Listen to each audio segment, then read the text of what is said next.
Mir-rapport tal-Bord tal-Inkjesta Indipendenti li sar minn 3 ex-imħalfin joħroġ li kien hemm attentat ta' allegat cover-up fil-każ tal-ex xufier Paul Sheehan.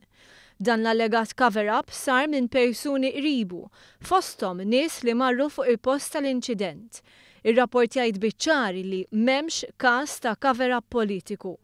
Involuti fl-attentat cover-up huma membri fih dan il-korp tal-Pulizija, fosthom l-Ispettur Gabriel Mikallef u persuni li għaddejjin bi proċeduri il-qorti. M'hemm ebda provi li jassoċjaw lill-Ministru Manuel Mallia mal-każ ta' Sheehan.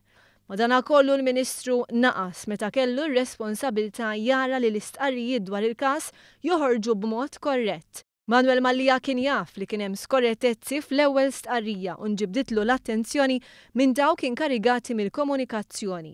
Waqt konferenza f'Kastilja l-Prim Ministru ddeskriva dan bħala nuqqas żgħir illi serva biex il-qija kompli tisħon. Għaldaqstant talab ir-riżenja ta' Mallia minn Ministru. L-Aġent Kummissarju Ray Zammit minkejja li ma ġixxix b'malizzja wettaq serje ta' nuqqasijiet biex l-allegat cover-up seħħ. Ir-rapport jgħid li għandu jġor ħafna mir-responsabbiltajiet minħabba nuqqas ta' professjonalità. Għalhekk huwa tneħħa mir-rwol tiegħu b'effett immedjat u minfloku nħatar Michael Kassar bħala Kummissarju tal-Pulizija. Minflok Michael Kassar bħala kap ta' servizzi sigriti se jsir Joseph Buġejja li bħalissa huwa second in command. M'hemm xejn li jindika li Kurt Farrugia kien involut, għal kuntrarju l-inkjesta tikkonkludi illi mmexa korrettament.